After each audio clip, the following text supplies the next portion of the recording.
सती बार बार पूछने लगी, महाराज आपने कोई संकल्प लिया क्या?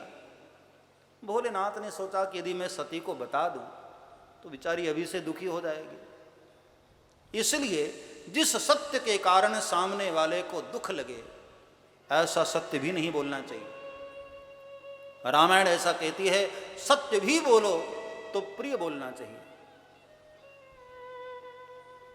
कहि सत्य प्रिय बचन विचारी, जागत सोवत शरण तुम्हारी।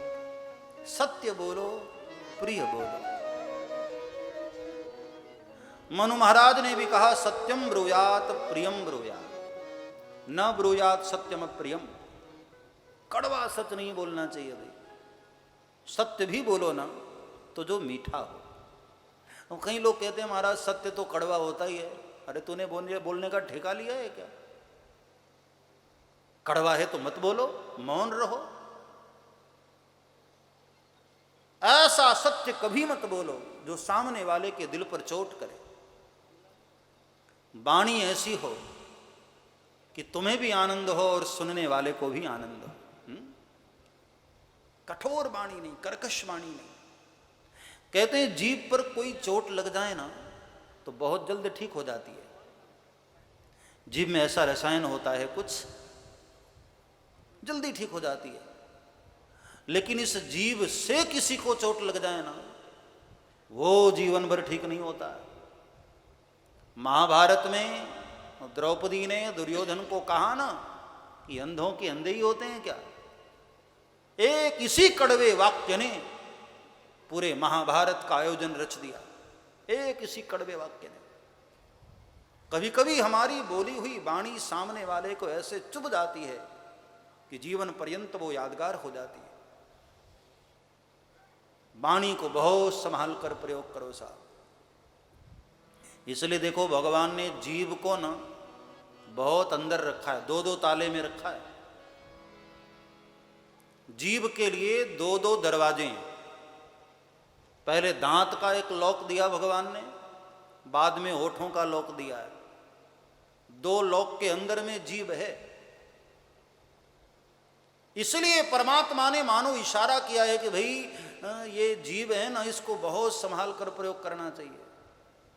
वरना जीभ में हड्डी नहीं होती, पर जीभ चाह ले ना तो सारी हड्डियां तोड़वा जरूर सकती है। बड़ी खतरनाक है ये जीभ, बगैर हड्डी की है लेकिन सारी हड्डियां तोड़वा देती है। इसलिए बहुत संभल कर प्रयोग करो। गांव में एक जगह गांव के जो मुखिया थे, प्रधान जी, वो जल्दी कहीं आते जाते नहीं थे। तो एक गरीब आदमी ने एक मकान बनवाया, मजदूरी करके बेचारा पैसा इकट्ठा किया और बड़ा सुंदर मकान बनवाया। तो पूरे गांव वालों को आमंत्रित किया कि भाई हमारा घर देखो, आप लोगों के आशीर्वाद से छोटा सा घर बनाया हूं। तो सब आए, लेकिन गांव का जो मुखिया था वो नहीं आया।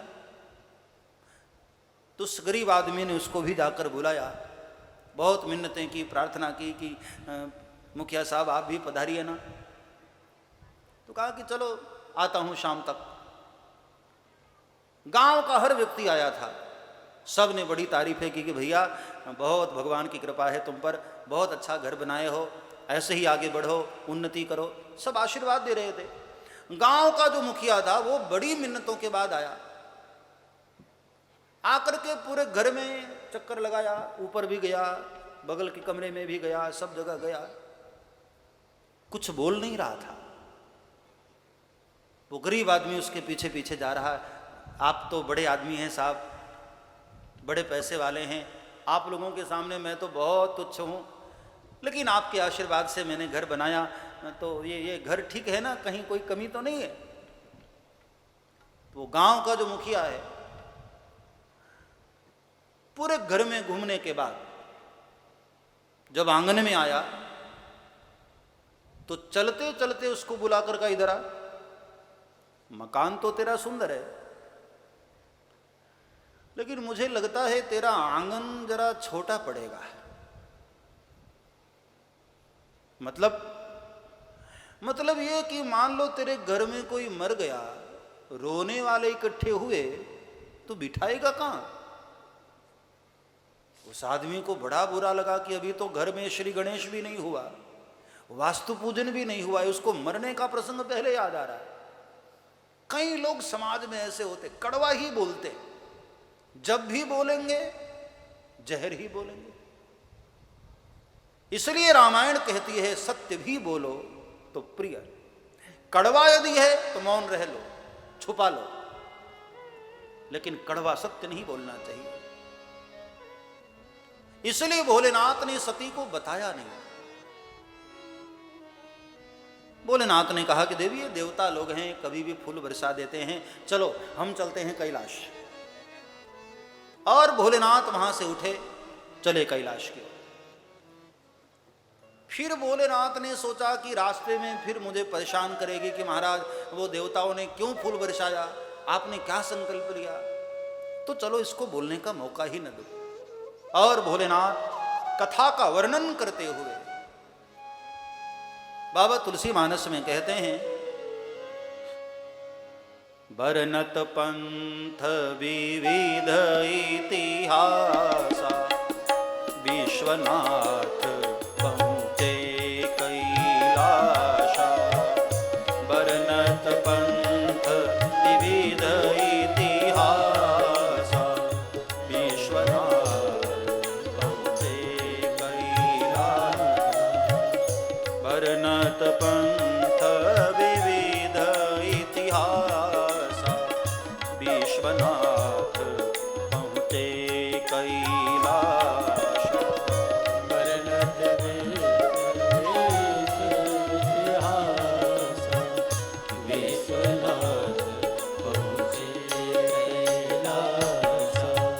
रास्ते में हरि गुणगान करते हुए, इतिहास पुराणों का वर्णन करते हुए कैलाश पर पहुंचे। और यहां आकर के भी भोलेनाथ ने सोचा कि कहीं फिर मुझे न पूछे ये कि आपने क्या संकल्प लिया था, इसलिए लाओ थोड़े दिनों के लिए समाधिस्थ हो जाता हूं। और भोलेनाथ पद्मासन से बैठे, आंख बंद किया, ध्यान किया श्री हरि का, और ऐसा ध्यान लगा समाधिस्थ हो गए बाबा। शंकर सहज स्वरूप समारा, शंकर सहज स्वरूप समारा। शंकर सहज स्वरूप समारा, शंकर सहज स्वरूप समारा। लागी समाधि अखंड अपारा, लागी समाधि अखंड अपारा। लागी समाधि अखंड अपारा। लागी समाधि अखंड अपारा। लागी समाधि अखंड अपारा। लागी समाधि अखंड अपारा। लागी समाधि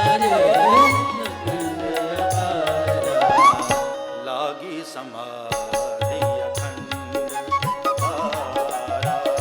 लागी समाधि अखंड अपारा। भोलेनाथ ने आंख बंद किया और ध्यान किया श्री हरि का, अखंड समाधिस्थ। और भोलेनाथ की ऐसी समाधि नहीं कि 1-2 घंटे में टूट जाए भैया, जल्दी लगती नहीं, और एक बार लगी तो फिर जल्दी छूटती नहीं। 87,000 वर्ष तक भोलेनाथ समाधिस्थ रह गए। 87,000 ईयर्स, 87,000 वर्ष। और इस बीच सती विचारी बड़ी परेशान कैलाश पर।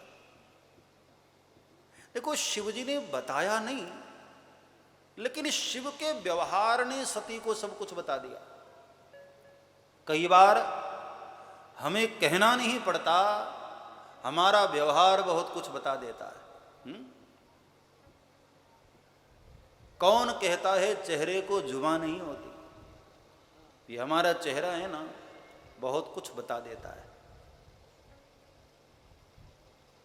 कई बार हमको देखकर पता चल जाता है कि कि अगले के मन में क्या है। चेहरा आईना होता है। चेहरे पे जम गई थी ख्यालों की उलझने। किसी ने बहुत प्यारा शेर कहा,